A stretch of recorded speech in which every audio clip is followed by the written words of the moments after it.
सभी को जय मसीह की। एक बार फिर हम अनादिकाल का परमेश्वर का विषय आगे जारी रखेंगे। आइए सर झुकाएं, प्रार्थना करें। महान जीवते परमेश्वर अनुग्रहकारी प्रभु, मैं आपका धन्यवाद देता हूँ। एक बार फिर तेरा चीरता वचन सीखने जा रहे हैं। पवित्र आत्मा एक एक की ज्ञान बुद्धि समझ खोल दो। तेरा चीरता वचन एक एक को समझ में है।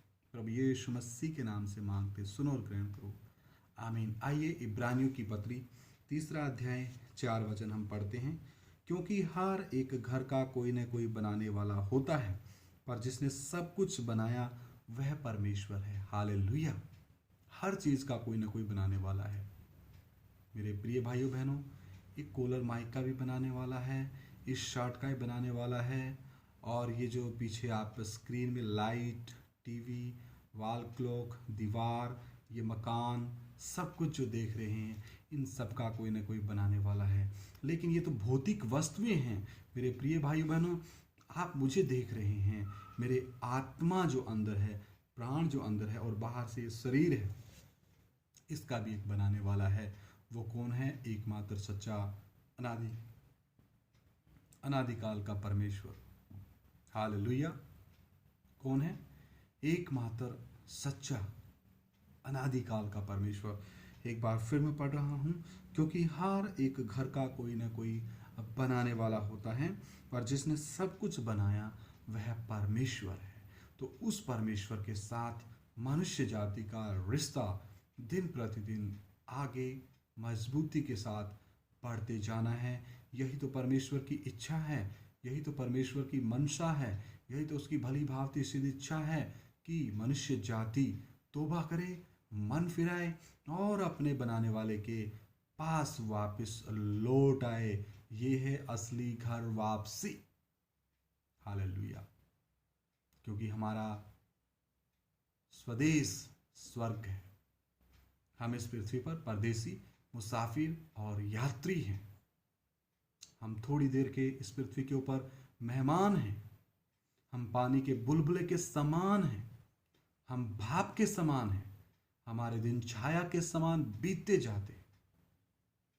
Hallelujah, hallelujah, hallelujah. तो क्यों ना बिना समय गंवाएं हम अपने अनादिकाल के परमेश्वर के साथ अपना रिश्ता कायम करें। क्यों ना हम अपने पापों से तौबा करें। क्यों ना हम अपने पापों से मन फिराएं। क्यों ना हम प्रभु यीशु मसीह को अपना प्रभु और मुक्तिदाता और उद्धारकर्ता और परमेश्वर करके कबूल करें।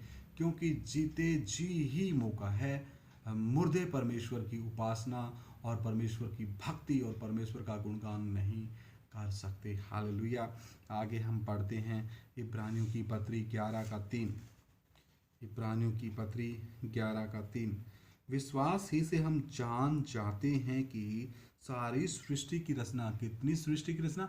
सारी सृष्टि की रचना परमेश्वर के वचन के द्वारा हुई है। और ये वचन कौन है? यूहन्ना रचित सुसमाचार 1 अध्याय 1 वचन कहता है, आदि में वचन था, वचन परमेश्वर के साथ था और वचन ही परमेश्वर था। सारी वस्तुओं की सृष्टि उस वचन के द्वारा हुई है। और वही वचन यूहन्ना रचित सुसमाचार 1 अध्याय 14 वचन में देहधारी होकर के हम पापियों को बचाने के लिए वो देहधारी हुआ। हालेलुया।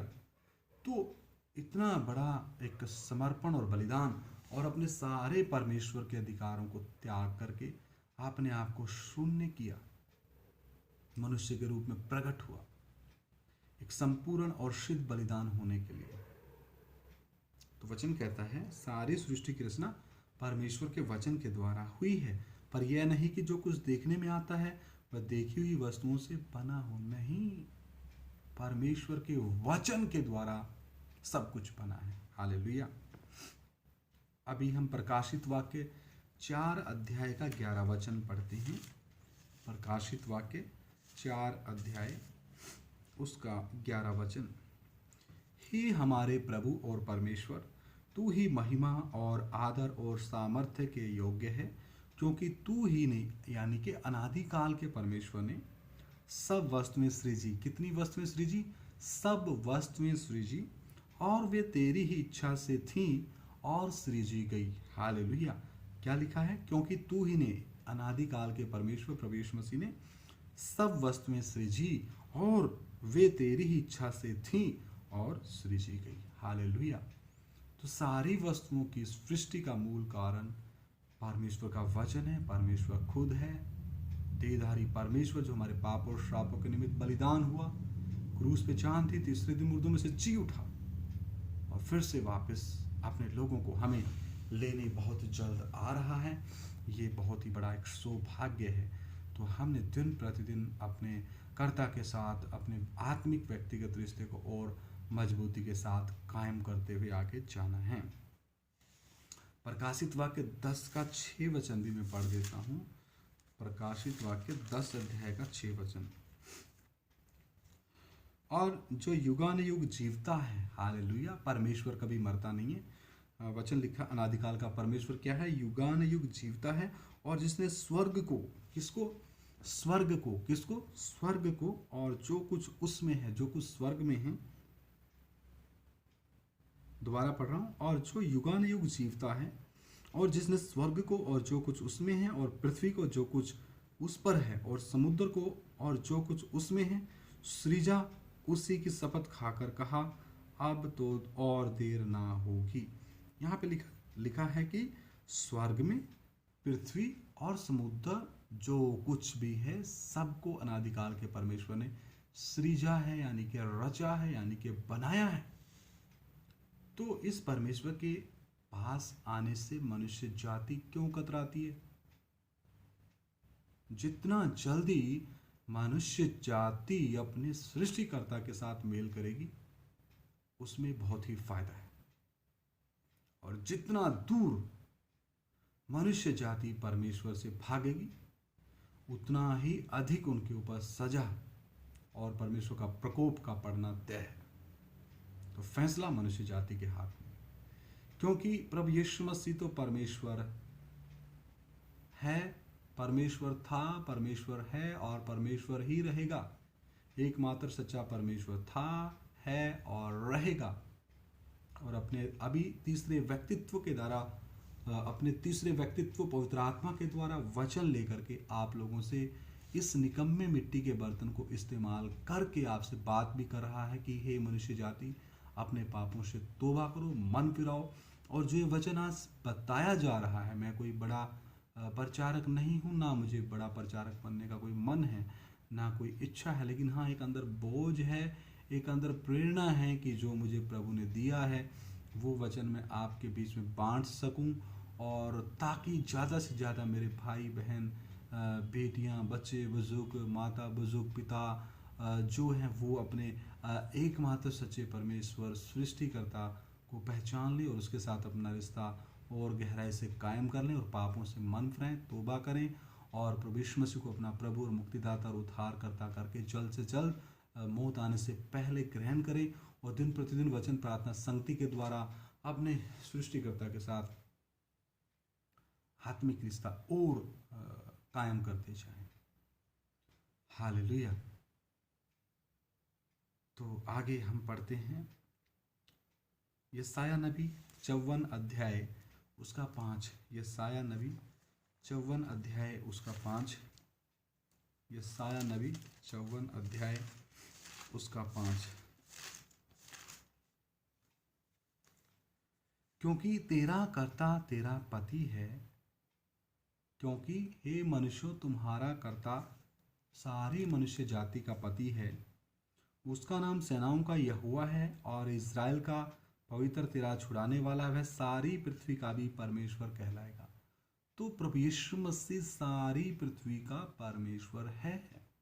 हे पृथ्वी के लोगों, चाहे वो किसी भी विकसित देश का हो, गरीब से गरीब देश का हो, द्वीप पे रहने वाले हो, टापुओं पे रहने वाले हो, पैंट कोट पहनने वाले हों, या सिर्फ और सिर्फ लुंगी बनियान में काम चलाने वाले हों, वो सब मनुष्यों का परमेश्वर है।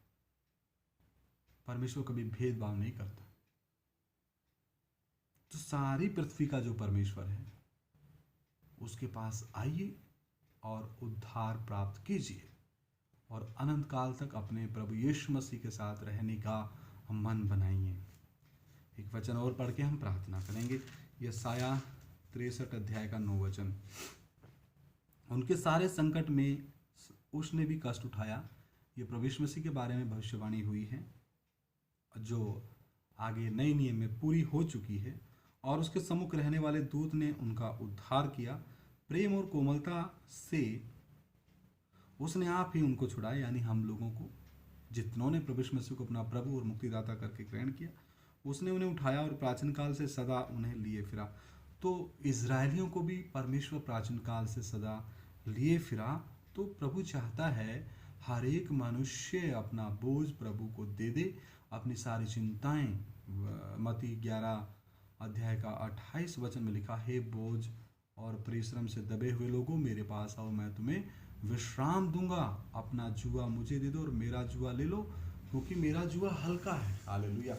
तो हम परमेश्वर का हल्का जुआ लेने के लिए तैयार हो जाएं और अपनी सारी चिंताएं और अपने सारे बोझ हम अपने कर्ता प्रभु यीशु मसीह को दे दें, ताकि हम हल्के हो जाएं और अपने पापों और श्रापों की जो सजा है जो प्रभु यीशु मसीह ने क्रूस पे उठाई, आत्मिक और प्राणिक तौर पे, आत्मा और प्राण ने फिर अधोलोक की आग में भी हमारे आत्मा और प्राण की जगह पे पूरी पूरी कीमत दी और तीसरे दिन मुर्दों में से जी उठे।